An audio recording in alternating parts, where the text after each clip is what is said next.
ഗ്രാമങ്ങളിലൂടെ ഓടുന്നതിനായി സംസ്ഥാനത്ത് 300 കെഎസ്ആർടിസി ബസ്സുകൾ വാങ്ങുമെന്ന് ഗതാഗത മന്ത്രി കെ.ബി. ഗണേഷ് കുമാർ.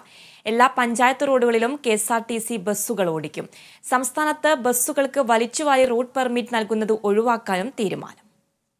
സംസ്ഥാനത്തെ എല്ലാ പഞ്ചായത്ത് റോഡുകളിലും കെഎസ്ആർടിസി ബസ്സുകൾ ഓടിക്കാനാണ് കെഎസ്ആർടിസിയുടെ തീരുമാനം. ഇതിനായി ഗ്രാമങ്ങൾക്ക് മാത്രമായി 300 ബസ്സുകൾ വാങ്ങുമെന്ന് ഗതാഗത മന്ത്രി അറിയിച്ചു. ബസ്സുകളെ മാത്രം ആശ്രയിക്കുന്ന സാധാരണക്കാർക്ക് കൂടുതൽ സർവീസ് ഉറപ്പുവരുത്താനാണ് കെഎസ്ആർടിസിയുടെ നീക്കം. എന്നാൽ ബസ്സുകൾക്ക് വലിച്ചുവാരി റൂട്ട് പെർമിറ്റ് നൽകുന്നത് ഒഴിവാക്കും.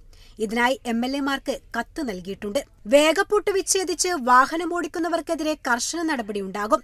വേഗപ്പൂട്ട് വിച്ഛേദിക്കുന്നവരെ ക്രിമിനൽ കേസിൽ പ്രതിയാക്കും. കമ്പനിയാണ് ഇത് ചെയ്യുന്നതെങ്കിൽ അവരുടെ ഡീലർഷിപ്പ് റദ്ദ് ചെയ്യുന്ന നടപടികളും സ്വീകരിക്കും. ബസ്സുകൾ കഴുകുന്നതിന് ഹൌസ് കീപ്പിംഗ് വിംഗ് ഉണ്ടാകും.